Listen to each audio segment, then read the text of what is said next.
ప్రేక్షకులకు నమస్కారం. Welcome to health line. ఈ రోజు మనతో ఉన్నారు ప్రముఖ గైనకాలజిస్ట్ డాక్టర్ ఆండాల్ భాస్కర్ గారు. నమస్కారం అండి.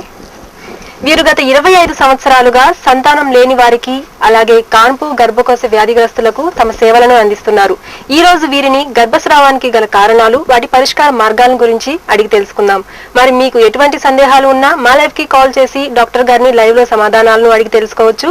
మా లైవ్ కి కాల్ చేయవలసిన నంబర్స్ 230399. దయచేసి కాల్ చేసే ముందు మీ టీవీ వాల్యూమ్ ని మ్యూట్ లో ఉంచి మాట్లాడండి. సో ఫస్ట్ డాక్టర్ గారు, ఈ కాలంలో గర్భస్రావాలు అనేవి అధికంగా అవుతున్నాయి, ఎందుకంటారు? అవును, ఇప్పుడు మనకి అబార్షన్స్ అనేది కొంచెం ఎక్కువగానే అవుతుంది. అంటే ఒక 20% ప్రెగ్నెన్సీ అబార్ట్ అవుతుంది. ఇది కాకుండా ఒక 10%కి వాళ్ళే చేయించుకుంటున్నారు వద్దు అని. సో ఈ అబార్షన్లో కూడా మనం రెండుగా చెప్తాం. ఒకటి ఫస్ట్ ట్రైమిస్టర్, అంటే ఫస్ట్ 3 months ఏర్పడే అబార్షన్స్. ఇంకోటి సెకండ్ ట్రైమిస్టర్ అంటాం. ఇప్పుడు 4, 5, 6 నెలలు అయ్యే అబార్షన్స్ అంటాం. దాని తర్వాత అంటే ప్రిమెచ్యూర్ లేబర్ అని చెప్తాం. సో ఇది మనకి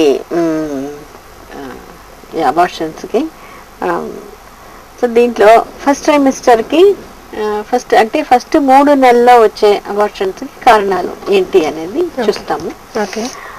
సో ఏంటంటే ఫస్ట్ ముఖ్యమైన కారణాలు 50 to 70% కూడా అనొచ్చు. జన్యుపరమైన కారణం, జెనెటిక్ కాసెస్. అంటే ఈ అండం గాని లేదా కణాలు గాని జన్యుపరంగా బాగుండదు. అంటే దానికి స్ట్రక్చర్, ఫంక్షన్ రెండు బాగుండదు అనమాట. సో ఇది ఒక ముఖ్యమైన కారణం. అంటే ఇప్పుడు అండం పెరిగే దాంట్లో సరిగా ఉండదు, కొంతమందికి ఎగ్ డెవలప్మెంట్ సరిగా ఉండదు, తర్వాత కొంత డెవలప్ అయినా ఫలదీకరణం సరిగా ఉండదు, తర్వాత అది అయినా ఇంప్లాంటేషన్ అంటాం, గర్భసంచిలో అతుక్కోవడం. సో దానికి ప్రొజెస్ట్రాన్ అనే హార్మోన్ అవసరం అనమాట. సో అక్కడైనా ప్రాబ్లం ఉండొచ్చు. సో ఇది లేదు అంటే డిఫెక్టివ్ గా స్పర్మ్ డిఫెక్టివ్ ఎంబ్రియో ఏర్పడుతుంది. అంటే ఏర్పడేదమే ఫాల్ట్. ఈ అండంలో అయినా ఫాల్ట్ ఉండొచ్చు, కణాల్లో అయినా ఫాల్ట్ ఉండొచ్చు. సో అది చెప్తున్నాము. తర్వాత ఇంకొకటి ఏంటంటే, ఇది కొంచెం దాటుకుంటే ఈ ఎగ్ ఇది మనం స్కాన్ చేసి చూస్తాము, అన్నీ బాగుంటది, హార్ట్ బీటింగ్ లేదు అనేస్తారు. యానెంబ్రియానిక్ ప్రెగ్నెన్సీ అంటాం. ఇంకా కొంచెం పోతే కొంచెం డెవలప్ అవుతుంది, హార్ట్ బీటింగ్ ఉండదు. ఇంకా కొంచెం స్టేజ్కి పోతే అంగవైకల్యాలు ఉంటుంది. అది వచ్చి మెదడు, వెన్నెముక అట్లా ఏమైనా ఉంటది, వేరే అది హార్ట్ లో ప్రాబ్లం ఉంటది, కిడ్నీలో ప్రాబ్లం ఉంటది. సో ఇట్లా అంగవైకల్యం. ఇది అన్నిటికీ కూడా ఎక్కడ కారణం అంటే ఈ ఎగ్ స్పర్మ్ రెండిట్లో ఉండే genetic problem, jeans problem. So దీనికి కారణం ఏం చెప్తామంటే, ఒకటి తల్లిదండ్రుల నుంచి వచ్చేది ఆ కారణం తక్కువ, కానీ మనం లైఫ్ స్టైల్, వాతావరణం, దాంట్లో వచ్చే మార్పు వల్లనే ఇప్పుడు ఎక్కువగా మనకి ఈ అండమైన స్పర్మ్ అయినా మంచి క్వాలిటీ లేదు. సో దానివల్ల ఆ జీన్స్, దాంట్లో ఉండే జీన్స్ సరిగ్గా లేదు కాబట్టి అది మనకి ఈ పిండం అనేది సరిగ్గా ఏర్పడట్లేదు. సో దానికి లైఫ్ స్టైల్ చేంజెస్ ముఖ్య కారణం అంటాం. లైఫ్ స్టైల్ చేంజెస్ అంటే మనకి ఇంతకు ముందు ఇంత అబార్షన్స్ లేదు అని, ఇప్పుడు ఎక్కువగా ఉంది. దానికి ఎందువల్ల అంటే ఫస్ట్ మనకి భూమిలోనే మనకి సారం తగ్గిపోయింది. ఇప్పుడు మన స్టడీస్ బట్టి ఏమేమి చూస్తామంటే, ఇప్పుడు ఇది చూస్తుంటాం, మనకి భూమిలో ఉత్పత్తి అయ్యే ఇదే తగ్గిపోతుంది. కాల్షియం గాని, మెగ్నీషియం, ఐరన్, జింక్ అంతా. తర్వాత మనం ఎరువులు వేసి పండిస్తున్నాం పంటల్ని. తర్వాత అది వచ్చినప్పుడు మనకి ప్లాస్టిక్ కంటైనర్స్ ఎక్కువ వాడుతున్నాం, ప్లాస్టిక్ బాటిల్స్ అయినా, ఆహారంలో ప్లాస్టిక్. సో అది మంచిది కాదు. సో దాని తర్వాత కొన్ని మనం తీసుకునేది ఈ డైరెక్ట్ ఈ గింజలు కాకుండా దాన్ని రిఫైన్ చేసేస్తున్నాం, ఆయిల్ అయినా సరే. తర్వాత ఈ రిఫైన్డ్ వీటిని మనం మైదా అని చెప్తున్నాం.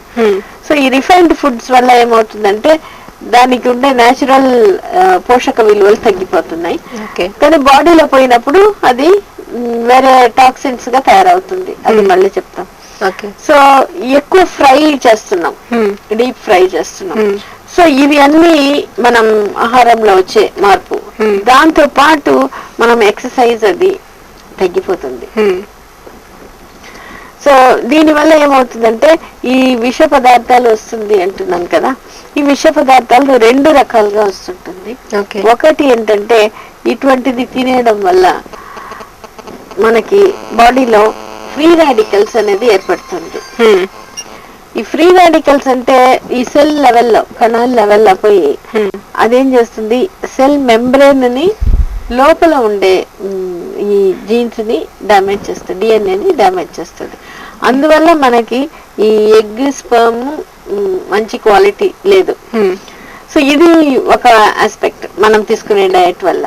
ఇంకొకటి వచ్చి ఈ కెమికల్స్ చెప్పినాం కదా, దీని వల్ల ప్లస్ మనం వాడే ఈ కాస్మెటిక్స్, తర్వాత ఈ డిటర్జెంట్స్ అటువంటిది, ఈ పెయింట్స్, వీటి నుంచి కూడా ఈ కెమికల్స్ వస్తుంది. సో అది కూడా ఏం చేస్తుంది, హార్మోన్ లెవెల్స్ ని మనకి బాడీలో ఎక్కువ చేస్తుంది, జీరో హార్మోన్స్ అంటాం. సో ఈ ఎక్కువ హార్మోన్స్ ని కూడా బాడీ హ్యాండిల్ చేయాలి. ఈ ఫ్రీ రాడికల్స్ వల్ల ఏమవుతుందంటే అది ఎక్కువ అవడం వల్ల సెల్స్ డ్యామేజ్ అవుతుంది. దాన్ని అరికట్టాలంటే బాడీలో దానికి యాంటీ ఆక్సిడెంట్స్ అని కొన్ని విటమిన్స్ వస్తేనే ఆ లెవెల్ తగ్గుతుంది. బాడీలో ఈ ఫ్రీ రాడికల్ ఎక్కువ అయితే ఆక్సిడేటివ్ స్ట్రెస్, సో దాని వల్లనే మనకి అబార్షన్ అవ్వడం కానీ, లేదంటే ఈ బీపీ, షుగర్ అట్లా రావడం, క్యాన్సర్ రావడం, ఇవి అన్ని కూడా బాడీలో ఈ ఫ్రీ రాడికల్స్ ఎక్కువ అయ్యి యాంటీ ఆక్సిడెంట్ లెవెల్ తగ్గుతుంది. సో ఫస్ట్ కాల్ తీసుకుందామండి. హలో హలో హలో, నమస్కారం అండి. నమస్కారం అండి madam. Good morning madam. Good morning. మీ పేరు చెప్పండి. నా పేరు సంధ్య మేడం, నేను ఇక్కడ మైపాడ్ నుంచి మాట్లాడుతున్నాను. డాక్టర్ గారితో మాట్లాడండి. మేడం నాకు ఇప్పుడు 4th మంత్ మేడం. చెప్పండి. 4th మంత్ అండ్ వచ్చేసి ఇప్పుడు టచ్ లో ఉండొచ్చా మేడం? ఇది ఫస్ట్ ప్రెగ్నెన్సీనామా? అవును మేడం, మ్యారేజ్ అయ్యి August 10th. అవునా, ఓకే. మీకు అంటే మీరు ఇద్దరు భార్యాభర్తలు కలిసి ఉండొచ్చా అని అడుగుతున్నారు, అంతే కదా? మామూలుగా మీకు యూరిన్ పోతే చురుకుమంట, వైట్ డిశ్చార్జ్ అట్లా ఏం లేదా? ఏం లేదు మేడం, కంఫర్ట్ గానే ఉంది. ఉంటుంది. అయితే అప్పుడప్పుడు కొంచెం అప్పర్ స్టమక్ కొంచెం పెయిన్ అనిపిస్తుంది మేడం, లో స్టమక్. భార్యాభర్తలు కలిసి ఉన్నప్పుడు నొప్పి ఏమైనా ఉంటుందా? అలా ఏం లేదు మేడం. సో మామూలుగా ప్రెగ్నెన్సీలో కొంచెం ఫ్రీక్వెన్సీ ఇద్దరు కలిసి ఉండడం తగ్గించుకుంటే మంచిదిమా. తర్వాత వీలైతే కాండమ్స్ యూస్ చేసుకుంటే ఇంకా మంచి ప్రికాషన్. ఎందుకంటే ఒక్కొక్కసారి భార్యాభర్తలు కలిస్తే ఏం ప్రాబ్లం ఉండదు, కానీ కొంతమందిలో ఏంటంటే ఈ సెమెన్ లో ఉండే దీంట్లో ప్రాస్టాగ్లాండిన్స్ అని ఉంటుంది. సో దానివల్ల కొంతమందికి నొప్పి రావడం, కొంతమందికి ఈ ప్రీమెచ్యూర్ గా డెలివరీ కావడం అటువంటిది ఉంటుంది. అందరికి ఉండదు, కానీ కొంతమందిలో అట్లా ఉంటది అనమాట. సో అందుకనే మామూలుగా 9th మంత్ పెట్టిన తర్వాత భార్యాభర్తలు కలిసి ఉండమంటాం. ఒక్కొక్కసారి పెయిన్స్ అట్లానే న్యాచురల్ గా ఇనిషియేట్ అయిపోతుందని. కానీ ఎవరికి ఇట్లా ఉంటది, ఎవరికి ఉండదు అని తెలియదు. అందుకనే ఒక ప్రికాషన్ గా కాంటాక్ట్ ఫ్రీక్వెన్సీ కొంచెం తగ్గించుకుంటే మంచిది. ముఖ్యంగా ఈ యూరిన్ ఇన్ఫెక్షన్ ఎక్కువ ఉండేవాళ్ళు, కొంచెం వైట్ డిశ్చార్జ్ ఇన్ఫెక్షన్ అంటే వైట్ డిశ్చార్జ్ స్మెల్, ఇచ్చింగ్ ఉండేప్పుడు అది ఖచ్చితంగా డాక్టర్ దగ్గర ట్రీట్మెంట్ తీసుకొని దాన్ని బట్టి సలహా తీసుకోవడం మంచిది. అటువంటి వాళ్ళు కాంటాక్ట్ అవాయిడ్ చేయడం, తర్వాత అబార్షన్స్ అయిన వాళ్ళు అవాయిడ్ చేయమని చెప్తాము. న్యాచురల్ గా ఉన్నప్పుడు జస్ట్ ఫ్రీక్వెన్సీ తగ్గించుకొని చూడండి. అంటే మేడం నాకు ఫస్ట్ ప్రెగ్నెన్సీ September 28 వచ్చింది, October 28 డేట్ రాలేదు మేడం నాకు. అండ్ వచ్చేసి 1 month 15 days కి డేట్ వచ్చింది మేడం. దాని వల్ల అయితే ఏం ప్రాబ్లం లేదు. ఇప్పుడు అంటే నాకు పెయిన్ కూడా ఏం లేదు. లేదంటే కాంటాక్ట్ ఉండొచ్చుమా, ఎక్కువ ఫ్రీక్వెన్సీ వద్దు అంతే. సరేనా? Thank you so much for calling. Okay doctor గారు, మరొక చిన్న బ్రేక్ తీసుకొని కంటిన్యూ చేద్దామండి. హెల్త్ లైన్ కార్యక్రమంలో ఒక చిన్న బ్రేక్ తీసుకుందాం.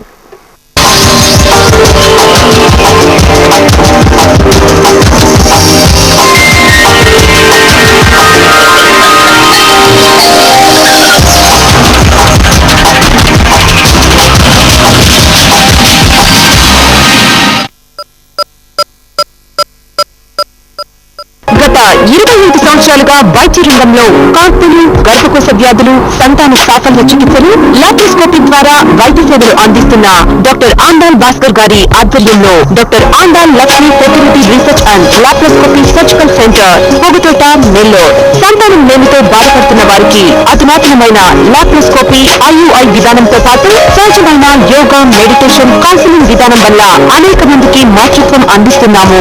మా ప్రత్యేకతలు: IUI పరికరము, అధునాతన ల్యాబ్ సౌకర్యము, లాప్రోస్కోపీ, హిస్టోరిస్కోపీ సదుపాయము, అధునాతన ఆపరేషన్ థియేటర్. సంతానం కొరకు ట్రీట్మెంట్ తీసుకున్న వారికి మానసిక ఒత్తిడి తగ్గించి గర్భాన్ని సుఖమం చేయడానికి అనుభవజ్ఞులైన కన్సల్టెన్సీచే కౌన్సిలింగ్. నెల్లూరులో పిల్లలు లేని వేల మంది దంపతులకు అధునాతనమైన వైద్యం ద్వారా సంతాన సాఫల్యత అందిస్తున్న ఏకైక hospital doctor Andal Lakshmi fertility research and laparoscopy surgical centre, Raghava semi complex ఎదురుగా, Pogathota, Nellore.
Welcome back to health line.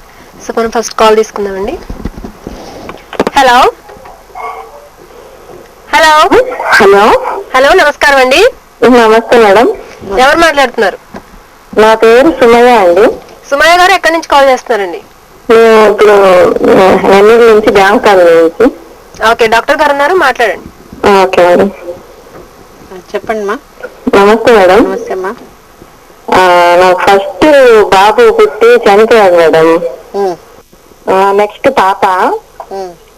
పాపకి 4 years. ఇప్పుడు మళ్ళీ ప్రెగ్నెన్సీ నిలబడింది.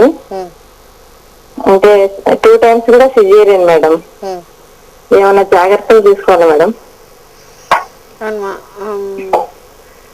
అది మీరు రెగ్యులర్ చెకప్ లో ఉండాలి. 2 సారి సిజేరియన్, రెండో సిజేరియన్ కి ఇప్పుడు రెండో బిడ్డకి ఎప్పుడు ఎంత గ్యాప్ అమ్మా? 4 years మేడం. ఫస్ట్ కి రెండో దానికి 2 years మేడం. 2 years. 4 years కాబట్టి ఇప్పుడు రెండోసారి సిజేరియన్ తర్వాత ఏం ప్రాబ్లం, ఫీవర్ అటువంటిది ఏం లేదు మేడం. అంటే అప్పుడు ఫస్ట్ టైం కావాలో చేపించుకున్నాము. అప్పటిదాకా బాబు బాగానే ఉందని స్కానింగ్ చేసి లాస్ట్ మూమెంట్ లో, అంటే ఉదయం నుంచి వాటర్ పోతుంటే నైట్ కి చేశారు మేడం ఆపరేషన్. మళ్ళీ స్కాన్ చేస్తే బాబు ఏడవలేదు అని చెప్పారు మేడం. నాకు బాబు 1 day ఉండి చనిపోయారు. నెక్స్ట్ పాప, అంటే మేము నిజామాబాద్ లో ఉంటాం మేడం, మా మమ్మీ ఇక్కడ ఉంటారు. మేము ఇప్పుడు హాలిడేస్ కి వచ్చినాము. ఇప్పుడు వెళ్ళిపోయి స్టార్ట్ అయ్యి మీ దగ్గరే వద్దాం అనుకుంటున్నాం మేడం. అందుకే ఏమన్నా జాగ్రత్తలు చెప్తామని. అవునమ్మా, ఇది ఏం లేదు. మీకు ఫస్ట్ బేబీ పోయిన కాస్ నాన్ రికరెంట్ కాస్, అంటే మళ్ళీ అట్లా రావాల్సిన అవసరం లేదు. బ్లడ్ అనీమియా లేకుండా, బీపీ షుగర్ అట్లా ఏం లేకుండా, ఏం లేదు మేడం, బీపీ షుగర్ ఏం లేకుండా అది చూసుకొని బేబీ 6వ నెల స్కాన్ తీసుకోవాలమ్మా. Okay madam. అంటే అనామలీ స్కాన్ అని మంచి సెంటర్ లో తీసుకోవాలి. అంటే బేబీ అంగవైకల్యం ఏం లేకుండా ఉందా అని చెప్పి చూసుకోండి. రెగ్యులర్ చెకప్ లో ఉండండి. ఇప్పుడు 9th month లో చూపించుకొని ఆపరేషన్ చేసుకోవచ్చు, ఏం Okay, ప్రాబ్లం madam. ఉండదు. ఇది Okay. చూసుకోవాలి. ఓకే, సరేనా? Thank you okay thank you so much. Thank you madam. ఓకేమ్మా. Okay so fine. సో ఇప్పుడు మీరు కంటిన్యూ చేస్తారండి. అవునమ్మా.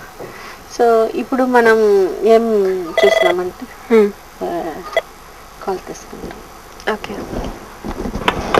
హలో హలో మీ టీవీ వాల్యూమ్ తగ్గించండి. హలో, టీవీ వాల్యూమ్ తగ్గించారండి? తగ్గించారు మేడం. ఓకే మీ పేరు? నా పేరు రామకృష్ణ మేడం. రామకృష్ణ గారు ఎక్కడి నుంచి కాల్ చేస్తున్నారు? మాది Venkateswarapuram madam, Nellore. Okay doctor గారు ఉన్నారు, మీ సమస్య ఏంటో చెప్పండి. నమస్కారం మేడం. నమస్తే అమ్మా, చెప్పండి. మేడం, యాక్చువల్ గా మాకు మ్యారేజ్ అయ్యి 2 months కి ప్రెగ్నెన్సీ వచ్చింది అమ్మాయికి. వస్తే తర్వాత ఒక 2 months తర్వాత డెవలప్మెంట్ లేదని అబార్షన్ తెలుసుకున్నాం. ఫస్ట్ వచ్చి మేము అవి టాబ్లెట్స్ ఇచ్చినారు మేడం. ఆ టాబ్లెట్ ఇస్తే ఇవి వాడాము, తర్వాత దానివల్ల లోపల ఇంకా ఉందని తర్వాత అబార్షన్ చేశాడు. అంత మొత్తం స్టమక్ క్లీన్ చేశారు. నెక్స్ట్ అట్లా 1 year తర్వాత మళ్ళీ ప్రెగ్నెన్సీ వచ్చింది అమ్మాయికి. దానికి డాక్టర్ దగ్గర కలిసాము. కలిస్తే అక్కడ మేడం ఇండిషన్ ద్వారా అదే డెవలప్మెంట్ కోసం వాళ్ళ ఒక 6 ఇండిషన్స్ వేశారు. అట్లా తర్వాత 3 months తర్వాత అమ్మాయికి వచ్చి హార్ట్ బీట్, లోపల బాబు బేబీకి హార్ట్ బీట్ వచ్చింది. వచ్చిన తర్వాత ఇప్పుడు ప్రెసెంట్ అమ్మాయి 5th month లో వెళ్తుంది. దానికి ఏమన్నా జాగ్రత్తలు ఏమైనా తీసుకోవాలా, ఇంకేమైనా ఉన్నాయి? అవును, ఏమంటే రెగ్యులర్ ఇంతకు ముందు ఫస్ట్ 3 నెలల లోపల పోయింది కదా, 5వ నెల వరకు వచ్చింది కాబట్టి మంచిది, ఆ ప్రాబ్లం లేదు. కానీ ఇప్పుడు మీరు తీసుకోవాల్సిన జాగ్రత్త ఏంటంటే యూరిన్ ఇన్ఫెక్షన్ ఉండకూడదు, వైట్ డిశ్చార్జ్ అట్లా ఉండకూడదు. అంటే ఇన్ఫెక్టివ్ ఇది కొంచెం ఇద్దరు కూడా దూరంగా ఉండడం మంచిది. తర్వాత రెగ్యులర్ చెకప్, బ్లడ్ అనీమియా లేకుండా ఉండాలి. తర్వాత డయట్, ఎక్సర్సైజ్ అవి మేడంని అడిగి అది చేసుకోండి. మీ ఇంకొకటి ఏంటంటే ఆమె కొంచెం మానసికంగా కొంచెం పక్క నుంచి మీరు ధైర్యం చెప్పండి. ఈసారి బేబీ నువ్వు ఇద్దరు బాగుంటారు అనేది ఒక్కసారి చెప్తే మంచిది. న్యాచురల్ డయట్, ఎక్కువగా fruits, vegetables, dry fruits, milk బాగా తీసుకొని. సో ఈ మేడమ్స్ వాళ్ళు ఇస్తుంటారు ఐరన్, కాల్షియం, ఈ డిహెచ్ఐ క్యాప్సూల్ అనేది అది తీసుకోండి. వాకింగ్ చేసుకోవడం, బ్రీదింగ్ ఎక్సర్సైజ్ చేసుకోవడం మంచిది. అప్పుడప్పుడు అమ్మాయికి రైట్ సైడ్ లో, యాక్చువల్ రైట్ సైడ్ లో ఉన్నట్టు ఉంది మేడం. అది ఆ కంప్లైంట్ పర్సనల్ గా చూస్తేనే చెప్పగలుగుతారు ఎవరైనా. అంటే లైట్ గా అప్పుడప్పుడు నొప్పిగా ఉన్నట్టుగా అనిపిస్తుంటాను. కొద్దిగా ఉంటే ఏం చేయదు, అయినా ఏమైనా డౌట్ ఉంటే పర్సనల్ గా మీట్ అయ్యి మీ డాక్టర్ ను మమ్మల్ని సంప్రదించండి. Thank you so much. Okay so fine. ఇప్పుడు అంటే గర్భస్రావాలు ప్లస్ అబార్షన్స్ గురించి చెప్తున్నా, మనం కాల్ తీసుకొని కంటిన్యూ చేద్దాము. హలో హలో హలో హలో, మీ టీవీ వాళ్ళని తగ్గించాలండి. హలో హలో, ఎవరు మాట్లాడుతున్నారు? మేడం, నేను మాట్లాడుతున్నాను నెల్లూరు నుంచి మేడం. నెల్లూరులో ఎక్కడండి? నేను మా ఇంట్లో మేడం. ఓకే నిర్మలా గారు, డాక్టర్ గారు ఉన్నారు, మాట్లాడండి. మేడం నాకు 47 years మేడం. చెప్పండి. నాకు డేట్ 1 month వస్తుంది, నెక్స్ట్ మంత్ రాదు, అట్లా వస్తుంటది మేడం. వస్తే 5 days బ్లీడింగ్ పోతుంటది, అట్లా ఉంటుంది మేడం. అది ఆగిపోతుందో లేదని తెలియదు మేడం. అది ఆ టైం అట్లా మీకు 47 years కాబట్టి అట్లానే ఉంటది. సో ఓవర్ ఏమి ఉండదు మేడం, పీసెస్ అట్లా ఏమి ఉండదు. అట్లయితే వెయిట్ చేయొచ్చు. నడువున ఏమన్నా ఇబ్బంది ఏమన్నా మేడం? ఇబ్బంది ఏమి ఉండదు, కాకపోతే ఒక్కసారి గైనకాలజిస్ట్ ని సంప్రదిస్తే మంచిది. వీలైతే చేయండి. ఇది ఎందుకంటే పీరియడ్స్ ఆగే ముందు కొంతమందికి ఒక్కసారిగా ఆగిపోతుంది, కొంతమందికి ఇట్లా ఇర్రెగ్యులర్ గా అయ్యి ఆగిపోతుంది. అంటే 1 month లో 2 days 15 days లో ఒకసారి కనిపిస్తుంది మేడం, మళ్ళీ అవదు. మళ్ళీ ఆ డేట్ వచ్చినప్పుడు మళ్ళీ 4 days ఉంటుంది. అట్లయితే ఒక్కసారి చూపించండి. ఎందుకంటే మీరు గర్భసంచి ద్వారం కూడా ఎట్లా ఉంది, పాప్స్మియర్ టెస్ట్ కూడా ఒకసారి చేయించుకోండి. ఎందుకంటే మధ్యలో బ్లీడింగ్ కనిపిస్తుంది అంటున్నారు. పాప్స్మియర్ టెస్ట్ కూడా ఒకసారి చేయించుకోవడం మంచిదిమా. స్కాన్ కూడా ఒకసారి తీసుకోవడం. స్కాన్ లో ఏం లేదు మేడం, చూపించాము. ఎవరైనా గైనకాలజిస్ట్ దగ్గర ఇంటర్నల్ టెస్ట్ చేపించారా? ఏం చేయలేదు, మా స్కానింగ్ అది ఇంటర్నల్ టెస్ట్ కూడా ఒకసారి చేపించుకోమ్మా, మంచిది. సరేనా? పాప్స్మియర్ కంపల్సరీ తీసేసుకోండి. ఓకే ఓకే, థ్యాంక్ యూ అండి. Thank you so much for calling. Okay, so ఇప్పుడు సో ఇందాక మనం చూస్తున్నాం కదా, ఈ ఫస్ట్ ట్రైమిస్టర్ లో ఈ జన్యుపరమైన కారణం ఒకటి. తర్వాత ఈ హార్మోన్ ప్రాబ్లమ్స్ కొంతమందికి ఉంటది. ఈ థైరాయిడ్ అని, ప్రొలాక్టిన్ హార్మోన్స్, తర్వాత ప్రెగ్నెన్సీ నిలిచేదానికి సీరం ప్రొజెస్ట్రాన్ అనే హార్మోన్స్, తర్వాత షుగర్ కొంతమందికి ఎక్కువగా ఉంటది, డయాబెటీస్. సో ఇవి ఉన్నప్పుడు కూడా ఈ ఫస్ట్ ట్రైమిస్టర్ అబార్షన్ ఏర్పడేదానికి అవకాశం ఉంటది. కాబట్టి ఈ థైరాయిడ్ లో ఉన్నప్పుడు చాలా మందికి ఏమనుకుంటున్నారు, ఒక్కసారి థైరాయిడ్ ప్రాబ్లం వస్తే అది చాలా కష్టం రావడం అట్లా అనుకుంటున్నారు. కానీ అది థైరాయిడ్ లెవెల్ తక్కువ ఉండేది మనకు తరచు చూస్తుంటాము. దానికి ఆ టాబ్లెట్ తీసుకుంటే అది కరెక్ట్ అయిపోతుంది, అప్పుడు ప్రాబ్లం ఏమి ఉండదు. థైరాయిడ్ లెవెల్ తక్కువ ఉన్నప్పుడు అప్పుడు బేబీకి ఏమైనా ప్రాబ్లం రావచ్చు.